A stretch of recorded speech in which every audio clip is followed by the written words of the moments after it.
various schools. During my term, we will turn over around 250 various schools again. So let us support this program. This program is very important for our poor students. Our donation already can accommodate more than 1 million students per year to use our various schools. So it will be a good help to the public sector. So let us make this TikTok program very successful. From all the, I think even the teachers can join. No limit on the from the government official can, like the teachers and the principal and the scholars can join also. Thank you. Nice question. Thank you. Maybe Sir Rayno. Mr. Vice President Rayno. On how you're doing the actual Construction, donation. Actually, kasi as a background, FFCCCII is a Federation of Chambers of Commerce. Kumbaga, we're not individually members of the federation. We are appointed by our Chambers of Commerce. For example, Caloocan, May Marikina, federation. Ilocos. 170 chambers. So 178 yata. 178. So what we do is actually we build the chambers near there. There is a Marikina chamber, Ilocos Ilocos chamber, Bulacan Gaya. So The chamber. delegate them to do all the construction. They will appoint a contractor, a supervisor, and with the help of course, tumutulong din naman kada paano yung government natin. Because our local government, di ba? Minsan kaya nakakausapin ni Presidente, tulungan niyo naman, bigyan ng support. Palinang pa sa friend. Bigyan ng security, bigyan ng ano, di ba lahat na yung mga permits. Tulungan natin. Yung last actual construction, siyempre, trabaho ni Presidente sa ilog, yung mga private contractors na. Yung mga government natin siguro, yung American, or and red tape. May kwento sa inyo yung donation ng Federation during the Malawi War. Nung nawasak yung buong Malawi, nag-donate ang Federation, nag-donate ng various schools. Pero nawasak ang buong Malawi, so nag-tie up ang FFCCCII with GMA Kapuso Foundation. So sila ang nag-coordinate with the local security people, military, everything. As nag-donate, pumunta ang Federation to help build the schools for the Malawi public schools.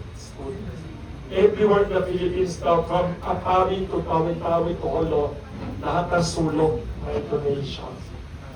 Thank you for that intriguing and exciting question. Nakakatawa. Thank you. Isa pa pala sabi nila na hindi lang mga bilyonaryo ang tycoon nagdo-donate. Maraming mga Filipino-Chinese Chamber members na nagdo-donate, mga small, medium family enterprises. Hindi lahat tycoon. Lahat may iba-ibang category na lahat nagdo-donate ang public school.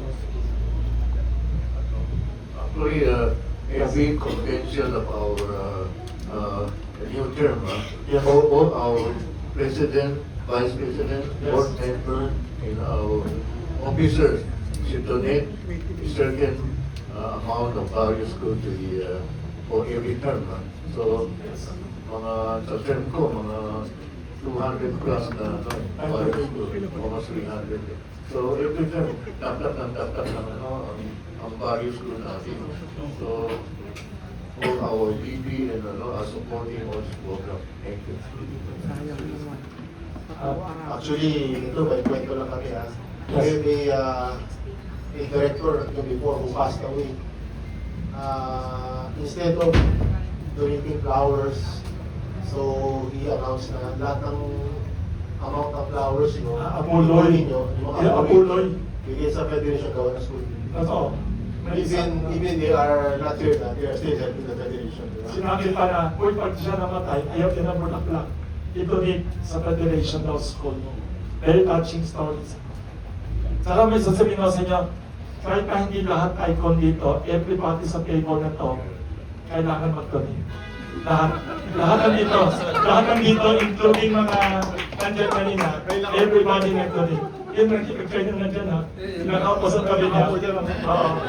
Si Mr. Calixto, si Ms. Swanson, lahat, everybody sa federation, depende na lang sa, pag icon, marami, pag ordinary, mas konti, lahat nag-donate. Kasi lahat naniniwala, Philippines could be better if we invest in education. The best education is public education sana. Any one or two last questions that if you want to ask? One more last. Yes. Ano po yung mga realizations nyo in terms of setting up this TikTok contest? Like yung nakita nyo ba yung reach or yung lawak influence dahil nga doon sa contest? And yes. how did also help in the advocacy of the students? Ano reaction na from the first TikTok contest? Yes.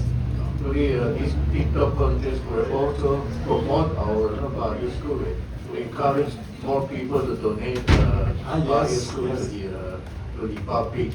Actually, education is the backbone of our country.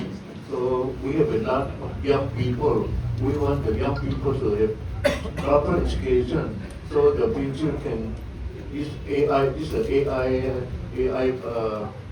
nowadays. So they have to learn about the technology, math, and so very important is the math and STEM. So they have to study well on this STEM. So it will help them get a nice job for the program of this digitalization program now in India.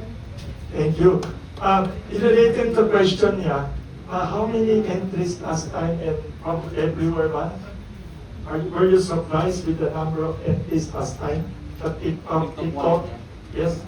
Anong reaction ninyo as organizers?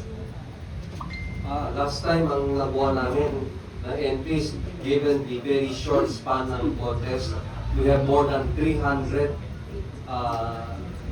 entries. No? So for the 300 entries, it took us a lot of time kasi magaganda lahat eh. No? Nakikita mo how creative the Filipinos are, no? And yung mga participants namin are coming from Luzon, Visayas, and Mindanao, as far as Mindanao. And No? abroad? Abroad, no? Filipinos Meron kaming isa abroad. from Germany, no? Yes, estudyante. Dubai. From Germany. Yeah. Dubai. So makikita mo ng power ng digitalization, no? Itong ginawa natin, eventually will be able to encourage a lot of people to participate. Si Mr. Eddie Cobat katulad ko. I have a follow-up comment sa tanong mo.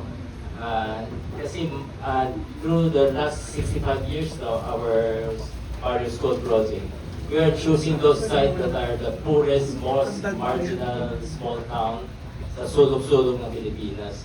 So, not any mainstream media know that we have such a good project.